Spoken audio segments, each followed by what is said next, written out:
30 years of trusted brilliance. Sarvana Elite Golden Diamonds, now in Coimbatore, the ultimate destination for exclusive designs. இந்த படத்தை வந்து Vetrimaaran sir அப்புறம் தனுஷ் சார்லாம் இப்போ ரீசெண்டாக பார்த்துட்டு இந்த படம் பிரம்மாண்டமாக இருக்குது பிரமாதமாக இருக்குன்னு பாராட்டியிருக்காங்க. இவ்விழாவிற்கு சிறப்பு விருந்தினராக கலந்து கொண்ட திரு கலைப்புலி எஸ் தானு அவர்களே, சத்யஜோதி பிலிம்ஸ் திரு தியாகராஜன் அவர்களே, கதை வசனகர்த்தாவில் புதிய அத்தியாயம் படைத்த டைரக்டர் திரு பாக்யராஜ் அவர்களே, பல்துறை வித்தகர் திரு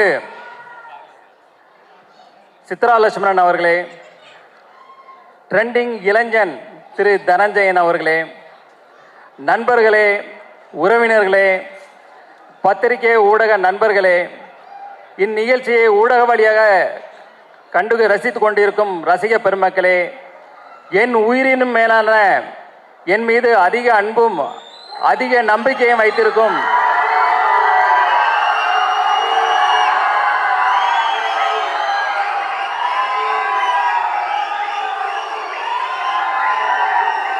என் ரசிக பெருமக்களே, உங்கள் அனைவருக்கும் எனது அன்பான பணிவான வணக்கத்தை தெரிவித்துக் கொள்கிறேன். இன்றைய சூழலில் உலகில் போர்முக மேகங்கள் சூழ்ந்து மக்களுக்கு துயரத்தையும் ஒரு பாதுகாப்பு அற்ற தன்மையும் நிலவி கொண்டிருக்கிறது. இந்த போர் விரைவில் நிறுத்தப்பட்டு மக்கள் அனைவரும் மீண்டும் மகிழ்ச்சியாக ஒரு சந்தோஷமான ஒரு பாதுகாப்பான ஒரு அன்பான வாழ்க்கையை வாழ உங்களுடன் சேர்ந்து இறைவனிடம் நானும் பிரார்த்தனை செய்து கொண்டு என் உரையை தொடர்கிறேன். த லெஜண்ட் அந்த படத்துக்கு அப்புறம் இந்த படம் வந்து என்னுடைய ரெண்டாவது படம் வந்து லீடர் வந்து coming 3rd April good Friday அன்னைக்கு கம்மிங் 3rd ஃப்ரைடே ரிலீஸ் ஆகுது. வேர்ல்டு வைடு அண்டு தமிழ்நாட்டிலையும் ரிலீஸ் ஆகுது. இந்த படத்துடைய கதை பார்த்தீங்கன்னா, ஒரு இன்னசென்டான அப்பா புள்ள, அவங்க ரொம்ப சந்தோஷமாக வாழ்ந்துட்டு இருக்காங்க. திடீர்னு அவங்க வாழ்வில் மிகப்பெரிய ஒரு கேங்ஸ்டர் உள்ளே வர்றாங்க. அதுக்கப்புறம் நடக்கிற விஷயங்களை நம்ம டைரக்டர் துரை செந்தில்குமார் வந்து அவ்வளோ அழகாக இன்றைய தலைமுறையினருக்கு பிடிக்கிற மாதிரி அவ்வளோ அழகான ஒரு ஃப்ரெஷ்ஷாக எல்லாருக்கும் பிடிக்கிற வகையில் மிக அற்புதமாக இயக்கியிருக்காங்க. அதாவது அவர் வந்து தன்னை முழுசாக அதில் அர்ப்பணிச்சுக்கிட்டாரு. எப்போவுமே தன்னை ஒருத்தர் முழுசாக அர்ப்பணித்து ஒரு வேலை செய்யும்போது அது ரொம்ப பிரமாதமாக ஒர்க் அவுட் ஆகும். இந்த படமும் அதே போல் மிக பிரம்மாண்டமாக வந்திருக்கு. இந்த படத்தை ஃபஸ்ட்டு எடிட் பண்ணி பார்த்ததும் இந்த மியூசிக் டைரக்டர் ஜிப்ரான் அவர்கள் தான் பார்த்தாங்க. பார்த்துட்டு டைரக்டர்கிட்ட ஃபோன் பண்ணி ஒரு 1/2 hour இந்த படத்தை பற்றி ஒவ்வொரு டீட்டெயிலாக பாராட்டி அந்தளவுக்கு பேசியிருக்காரு. எனக்கு தெரிஞ்சு இதே போல் வேறு எந்த படத்துக்கும் அவர் பாராட்டியிருப்பாரா எனக்கு தெரியல. ஸோ அவருடைய இசையும் இந்த படத்தில் வந்து ஒரு குத்து சாங்கு அதே போல் எதுவும் கிடையாது. இது படத்தோட ட்ராவல், அதாவது ஸ்டோரியோட ட்ராவல் ஆகிற மாதிரியான சாங்ஸ் இதில் இருக்குது. அதுக்கான வரிகள் இருக்குது, அதுக்கான படப்பிடிப்பு எல்லாமே அதை நோக்கி பயணித்தோம். ஸோ அதுக்கான இசையை பிரமாதமாக பண்ணி கொடுத்துருக்கிறாரு. அடுத்தது நம்ம கேமராமேன் திரு வெங்கடேஷ் அவர்கள். அவர் வந்து பார்த்தீங்கன்னா, அவர் கேட்ட லேட்டஸ்ட் டெக்னாலஜி, என்னென்ன லென்ஸ் வேணும், என்ன கேமரா வேணும், என்ன லைட்ஸ் வேணும், அதே போல் அவர் கேட்ட டெக்னாலஜி அத்தனையும் கொடுத்தோம். அதுக்குள்ளே டெக்னீஷியன் அதை வந்து அவரை சிறப்பாக பயன்படுத்தி இந்த அவுட்புட் வந்து ரொம்ப பிரமாதமாக கொடுத்துருக்கிறாரு. இந்த படப்பிடிப்பு பார்த்தீங்கன்னா ஜார்ஜியா, ஜெய்ப்பூர், ஊட்டி, தூத்துக்குடி, சென்னைன்னு எல்லா இடத்துலையும் நடந்தது. அதை வந்து மிக அழகாக பிரம்மாண்டமாக படப்பிடிப்பு படுத்தி கொடுத்துருக்கிறாரு. அடுத்தது பார்த்தீங்கன்னா பிரதீப் ராகவ் அவர் வந்து இந்த படத்தை ரொம்ப கிறிஸ்பாக இது பண்ணியிருக்கிறாரு. இப்போ ட்ரெய்லர் டீசர் எல்லாம் பார்த்துருப்பீங்க. அதில் எப்படி அவர் கிறிஸ்பாக பண்ணாரோ அதே மாதிரி படத்தையும் ரொம்ப கிறிஸ்பாக பண்ணி கொடுத்துருக்கிறாரு. ஆர்ட் டைரக்டர் துரைராஜ் அவர் வந்து பார்த்தீங்கன்னா செட்டு எது நிஜம் எதுன்னே தெரியாது, அந்தளவுக்கு பிரமாதமாக பண்ணியிருக்காரு. அடுத்தது எங்கள் டீமில் உள்ள மகேஷ் மேத்யூஸ் ஸ்டண்ட் மாஸ்டர், ஒரு யங் அண்ட் ஒரு எனர்ஜெட்டிக் பர்சன். ஆனால் அதில் எங்களுக்கு இந்த படத்தில் ஷூட்டில் பார்த்தீங்கன்னா 2 இடங்கள் வந்து எங்களுக்கு ஒரு மிகப்பெரிய சவாலாக இருந்தது. ஒன்று வந்து ஜார்ஜியாவில் ஏர்போர்ட்டில், இந்த இன்டர்நேஷ்னல் ஏர்போர்ட்டில் வந்து ஷூட் பண்ணோம். அங்கே வந்து பார்த்தீங்கன்னா -14 டிகிரி செல்சியல் டே டைமில். அந்த ஹில்ஸ்லலாம் பார்த்தீங்கன்னா சுற்றி ஐஸு கொட்டி கிடக்கும், அந்தளவுக்கு குளிர் அதிகமாக இருக்கும். சன்லைட்டு இருந்தால் நாங்கள் தப்பிச்சோம். கொஞ்சம் ஷேடாக வந்ததுன்னா அடுத்த நிமிஷமே உடம்பெல்லாம் 1000 ஊசி குத்துற மாதிரி இருக்கும், கை காலெலாம் மரத்து போயிடும். ஸோ அதில் கிட்டத்தட்ட 14 டேஸ் ஒர்க் பண்ணோம். நான் மட்டும் இல்லை, எங்கள் டீமில் உள்ள எல்லாருமே அதில் வந்து ரொம்ப அழகாக சிரமப்பட்டு ஒர்க் பண்ணாங்க. அது வந்து ஃபுல்ஃபில்லாக அது வந்து ரொம்ப அழகாக வந்திருக்கு அந்த போர்ஷன் எல்லாமே. அதே போல் பார்த்தீங்கன்னா லாஸ்ட்டு கிளைமேக்ஸ் ஃபைட் இருக்கும்போது அது வந்து ஒரு குறுகலான இடம், ஒரு ட்ரெயினில் வந்து ஃபைட் வச்சுருந்தோம். கிட்டத்தட்ட ஃபாரின் ஸ்டண்ட் மாஸ்டர்ஸ் கிட்டத்தட்ட ஒரு 100 பேர் இருந்தாங்க. அது போக கிட்டத்தட்ட ஆயிரக்கணக்கான ஜூனியர் ஆர்டிஸ்ட்டு, டெக்னீஷியன்ஸ், ஒரு பெரிய பட்டாளமே இருந்தது. இந்த இடத்துல ஃபஸ்ட்டு டே ஃபஸ்ட் ஷாட் முடிஞ்சதுமே நான் என்னுடைய ப்ரொடக்ஷன் மேனேஜர் அம்பியாபதியை கூப்பிட்டேன். அம்பியாபதி, எத்தனை ஆம்புலன்ஸ் இருக்குது அப்படின்னு. அவர் சொன்னார், ஒன்றே ஒன்று இருக்குது சார். ஒன்றுலாம் பத்தாது, 2-3 வைங்க. யாருக்கு வேணால் எப்போ வேணால் என்ன வேணால் ஆகும். எனக்கே கூட சில நேரங்களில் இன்ஜூர் ஆகும், நம்ம ரெடியாக இருக்கணும் அப்படின்னு சொன்னேன். ஆனால் காட் கிரேஸ், ஒரு 10 டேஸில் வந்து பெருசாக யாருக்கும் இன்ஜூர் ஆகலை. சின்ன சின்ன இன்ஜூர் ஆச்சு. 10th டே எனக்கு காலில் ஒரு மிகப்பெரிய இன்ஜூர் ஆச்சு. அடுத்த நாள் ஷூட் பண்ண முடியுமா பண்ண முடியாதுன்ற அளவுக்கு ஒரு பெரிய ஒரு சூழ்நிலை இருந்தது. அப்போது இத்தனை டெக்னீஷியன், இத்தனை 1000 பேர் இருக்கிறாங்க, அவங்களுக்கு வந்து வெயிட் பண்ண வைக்கூடாது சொல்லிட்டு இன்ஜெக்ஷன் டேப்லெட்ஸ் எல்லாம் போட்டுட்டு அது அடுத்த நாள் ஷூட் வரும்போது தாங்கி தான் நடந்து வந்தேன். இன்னைக்கு என்ன நம்மளால பண்ண முடியுமா அப்படின்ற ஒரு டவுட்லேயே தான் இருந்தேன். பட் கேமரா ரோல் ஆக்ஷன் சொன்ன உடனே அடுத்த நிமிஷமே ஃபயர் தான். அது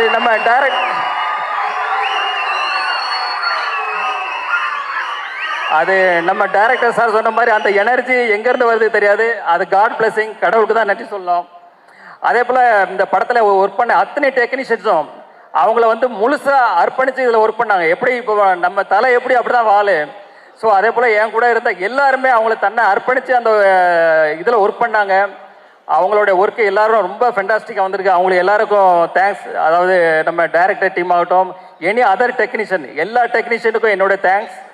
அவங்களுக்கும் என்னுடைய வாழ்த்துக்களையும் தெரிவித்துக் கொள்கிறேன். அடுத்தது ஆர்டிஸ்ட்டுக்கு வர்றேன். ஆர்டிஸ்டில் வந்து பார்த்தீங்கன்னா நம்ம அறந்தாங்கி நிஷா அவர்கள் வந்து என்ன ஷூட்டில் இருக்கும்போது கோ டைரக்டர் வந்து சொன்னார், பக்ருதீன் சார் இவங்க வந்து ஸ்கிரிப்டில் இருக்கிற மாதிரி 2 வார்த்தை திட்டுவாங்க சார் அப்படின்னு.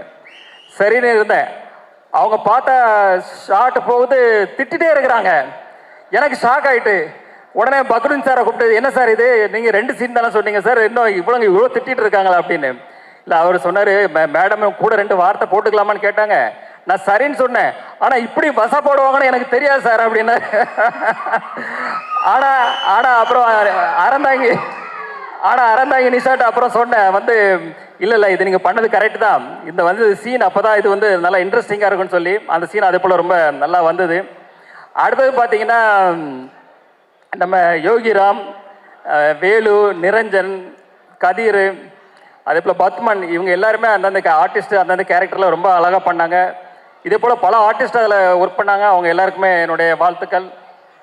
அடுத்தது வந்து இயல் பாப்பா, அவங்க வந்து ஒரு பார்ன் ஆர்டிஸ்ட் தான். டைரக்டர் ஆல்ரெடி இப்போ சொன்னார், அந்த சின்ன வயசுலேயே அந்த அளவுக்கு அதை புரிஞ்சுக்கிட்டு அதை அழகாக டெலிவரி பண்ணுற விதமாகட்டும் எல்லாம் ஆகட்டும். செட்லேயே அவங்க பேரண்ட்ஸ்கிட்ட சொன்னேன், இந்த பொண்ணு ஒரு நாளைக்கு பெரிய ஹீரோயினாக வரணும்னு. அது கண்டிப்பாக நடக்கும்.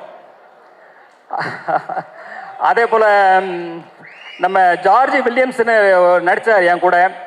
அப்போ அவர் வந்து ஒரு சீனு, அவர் அங்கே நிற்கிறாரு, நான் அங்கே நிற்கிறேன்.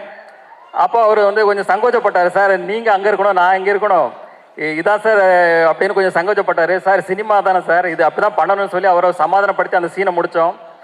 அதுக்கப்புறம் ஒரு எமோஷனான சீன், என்னுடைய எமோஷனான ஒரு சீனு. செட்டில் அந்த சீன் முடிஞ்சதை எல்லாரும் கிளாப்ஸ் பண்ணாங்க. சார் ஓடி வந்து கையை பிடிச்சிட்டு ரொம்ப நெகிழ்ச்சியாக கண்ணெலாம் கலங்கி அவர் வந்து ரொம்ப பாராட்டினார். அந்த தருணங்களும் ரொம்ப சந்தோஷமாக இருந்தது. அடுத்தது பார்த்தீங்கன்னா நம்ம பாகுபலி பிரபாகர், அவர் வந்து பார்த்தீங்கன்னா ஒரு சீனில் அப்படி ஃபோனை அப்படி தூக்கி வீசினார். அப்படி பார்த்தா எல்லாம் ஃபோன் தெரிச்சு ஓடுது. பக்கத்தில் இருந்தவங்க எல்லாரும் தூரமாக ஓடி போயிட்டாங்க. ஏன்னா அவ்வளோ பயம். என்ன சார் இது இவ்வளோ பவர்ஃபுல்லாக அடிக்கிறாரு. ஏன்னா அவர் அச்சானபாக 6 அடிக்கு மேலே இருக்கிறாரு, கடோத் கஜன் மாதிரி இருக்கிறாரு. அது எல்லாம் கொஞ்சம் பயந்தாங்க. அப்புறம் அவர் வந்து சொன்னார், இல்லை சார் நான் இப்படி பண்ணுறேன் இது இப்படி பண்ணுறேன் யாருக்கும் ஒன்றும் ஆகாதுன்னு சொல்லி அடுத்த சீன் எடுத்தோம். அதே போல் ரொம்ப இன்ட்ரெஸ்டிங்காக அது போச்சு. அதே போல் பார்த்தீங்கன்னா நம்ம லால் சார் வந்து ஒரு மிகப்பெரிய ஜீனியஸ். அவர் வந்து ஒரு ப்ரொடியூசர், ஒரு டைரக்டர், ஒரு ஆக்டர். அவர் வந்து இந்த படத்தில் பண்ணும்போது எங்களுக்கு ஒரு பயம். ஏன்னா மோகன்லாலுக்கு அப்புறம் அவர் மலையாளத்தில் மிகப்பெரிய ஒரு நடிகர். ஸோ அவர் கூட நடிக்கிற ஷாட்டில் நாங்கள் ரொம்ப கான்சியஸாக பண்ணும்போது மோஸ்ட் ஆஃப் த ஷாட் அவர் கூட சார் கூட பண்ணும்போது சிங்கிள் ஷாட்லேயே ஓகே பண்ணோம். அந்தளவுக்கு சேலஞ்ச் எடுத்து பண்ணேன். அது எல்லாமே most of the time single ஷாட்லேயே அது முடிஞ்சது. அது ஒரு இன்ட்ரெஸ்டிங்கான அனுபவம். அடுத்தது பார்த்தீங்கன்னா நம்ம சந்தோஷ் பிரதாப் அவர் வந்து ஸ்டார்டிங்கில் ஒரு ஃபஸ்ட்டு ஷெட்யூலில் அவருடைய இது பார்த்துட்டு வந்து இது வந்து ஒரு மேனரிசம் பண்ணார், சிரிச்சுக்கிட்டே ஒரு மேனரிசம் பண்ணார். அப்போ நான் டைரக்டர் சார்கிட்ட சொன்னேன், சார் இது மேனரிசம் நல்லா இருக்கு சார், படம் ஃபுல்லாக இது ட்ராவல் பண்ணால் நல்லா இருக்கும்னு. சாரும் அக்செப்ட் பண்ணிக்கிட்டாங்க.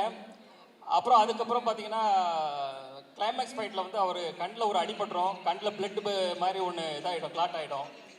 ஸோ எவ்ரி ஷாட், அதாவது அந்த கிட்டத்தட்ட 14 days எவ்ரி ஷாட் வந்து அவர் கண்ணில் அந்த பிளட்டை போடணும், எவ்ரி ஷாட்டு.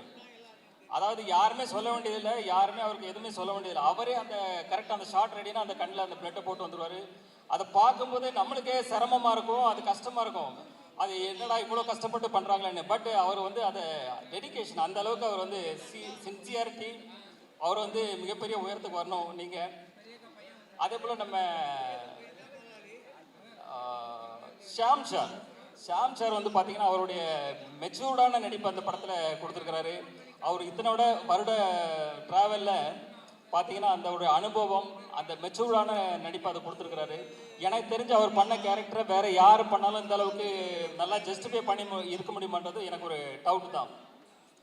அதே போல் வந்து ஜார்ஜ் வில்லியம்ஸ் வேற இருந்தது. ரைட். நம்ம வந்து அமிர்தா ஐயர்னு ஒருத்தவங்க பண்ணாங்க. அவங்க ஒரு சின்ன ரோல், அதில் நல்ல ரோல் தான் அவங்களுக்கு, அமிர்தா ஐயர். ஆக்சுவலி அவங்க பார்த்தீங்கன்னா செட்டுக்கு வரும்போது வந்து ஒரு இன்னசென்ட்டாக இருப்பாங்க. அது வந்து சீன் பார்த்தீங்கன்னா மிகப்பெரிய சீனாக இருக்கும். இந்த சீனை அவங்களால எப்படி கன்சியூம் பண்ண முடியும், எப்படி பண்ண போகிறாங்கன்னு ஒரு பயத்தோடய நம்ம இருப்போம். ஆனால் அந்த சீனை ரொம்ப அழகாக நேர்த்தியாக பண்ணி எங்களை ஆச்சரியப்பட வச்சாங்க. அதே போல் ஒரு எமோஷனான ஒரு சீன் இருந்தது, அதுலேயும் வந்து அவங்க அழகாக பெர்ஃபார்மன்ஸ் பண்ணி அதை வந்து இப்போ எல்லாருடைய பாராட்டையும் பெற்றாங்க. அதே போல் ஐஸ்வர்யா லட்சுமி மேடம், அவங்க வந்து பார்த்தீங்கன்னா ஐஸ்வர்யா மேடம் வந்து ஒரு முதிர்ச்சியான பண்பட்ட நடிப்பு, அதாவது அவங்களுடைய ஷெட்யூல் மோஸ்ட்லி எங்களுக்கு ஜெய்ப்பூரில் தான் இருந்தது. ஒரு முதிர்ச்சியான பண்பட்ட நடிப்பை ரொம்ப சிறப்பாக வெளிப்படுத்தினாங்க. ரியலி அது வந்து அவங்கள பாராட்டத்தக்கது. அடுத்தது நம்ம ஆண்ட்ரியா, அவங்க வந்து பார்த்தீங்கன்னா நம்ம டைரக்டர் சார் எல்லாருக்குமே அந்த கேரக்டருக்கு வந்து வேறு வேறு அந்த கேரக்டருக்கான நேம் தான் வச்சுருந்தாங்க. ஆனால் ஆண்ட்ரியா அவங்க வரும்போது மொத்தம் ஆண்ட்ரியானே சொல்லி எழுதி வச்சுருந்தாங்க. ஏன்னா அந்த கேரக்டருக்கு அவங்க பண்ணால் நல்லா இருக்கணும், அந்தளவுக்கு சார் வந்து மைண்டில் ஜஸ்டிஃபை பண்ணி வச்சுருந்தாங்க. அதை படம் பார்க்கும்போது எங்களுக்கு புரிஞ்சது, சார் சொன்ன மாதிரி அவங்க வந்து அதை கரெக்டாக ஜஸ்டிஃபை பண்ணி ரொம்ப அழகாக பண்ணியிருந்தாங்க.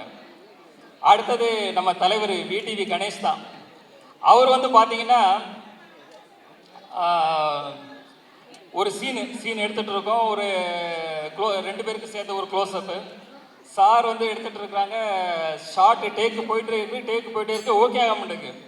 என்னன்னு பார்த்தா அவர் அடிக்கிற காமெடி நம்மளால சிரிப்பை கண்ட்ரோலே பண்ண முடியல. அப்போ சார்கிட்ட ஒரு ரிக்வஸ்ட் பண்ணேன், சார் நான் வந்து கொஞ்சம் டைலாக் நான் பேசி முடிச்சதும் அவருக்கு ஷிஃப்ட் பண்ணிவிடுங்க, அப்போ தான் இது ஒர்க் அவுட் ஆகும்னு சொல்லி அதே போல் பண்ணாங்க. அதுக்கப்புறம் அந்த ஷார்ட் ஓகே ஆச்சு. அதுக்கு விடிவி கணேஷ் சார் தான் தேங்க்ஸ் சொன்னீங்க. எத்தனை ஷார்ட் எடுத்தாலும் அவர் வந்து சலிக்காமல் நல்லபடியாக அதை முடிச்சு கொடுத்தாரு.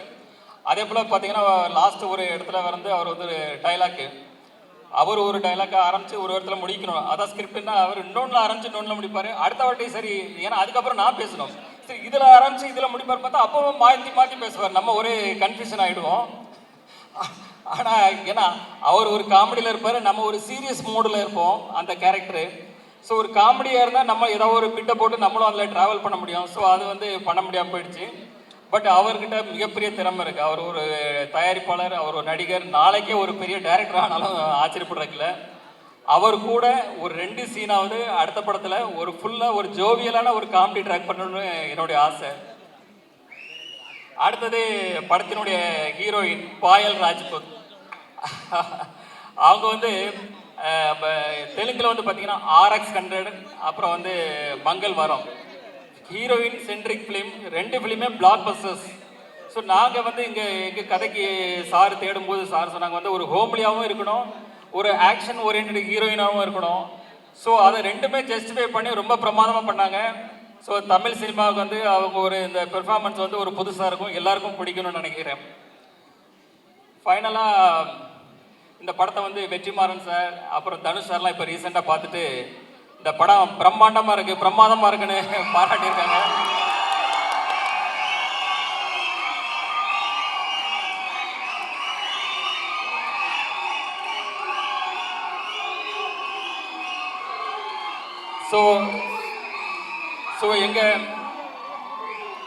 எங்கள் படக்குழுக்கும் சரி எனக்கும் சரி இந்த படத்து மேலே மிகப்பெரிய நம்பிக்கை. இந்த படம் வந்து ஒரு ஜெயிலர் அளவுக்கோ ஒரு விக்ரம் அளவுக்கோ ஒரு லியோ அளவுக்கோ வெற்றி படமாக அமையும். அதுக்கு எந்த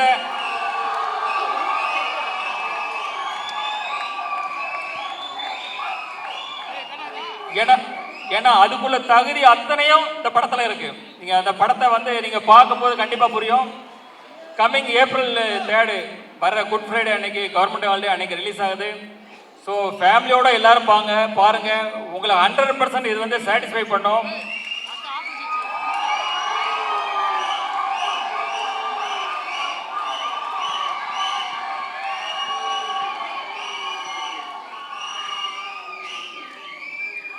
இந்த படத்து மேலே நாங்கள் வச்சிருக்க நம்பிக்கை, உங்கள் மேலே நாங்கள் வச்சிருக்க நம்பிக்கை, இந்த படம் வந்து மிகப்பெரிய பிளாக் பஸ்டர் படம் அந்த ஆண்டலோட இருக்குன்றதை விட எங்களுடைய நம்பிக்கை.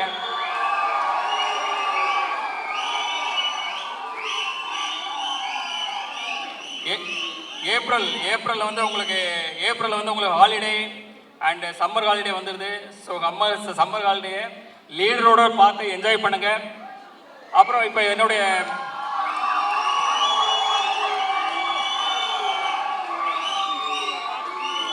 இப்போ ஃபங்க்ஷன் நிறைவேற இருக்கிறது.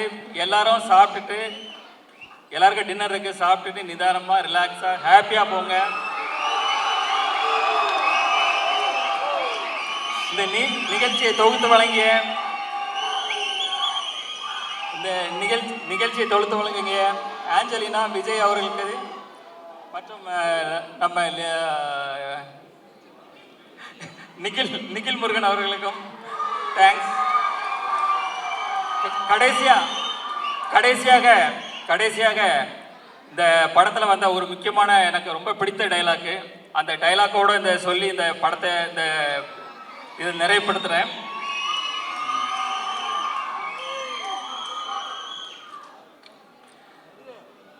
கடவுள் எந்த உதவியும் நேரடியாக செய்யறதில்லை. எல்லா நல்லதும் நல்ல மனிதர்கள் மூலமாக தான் நடக்கும்.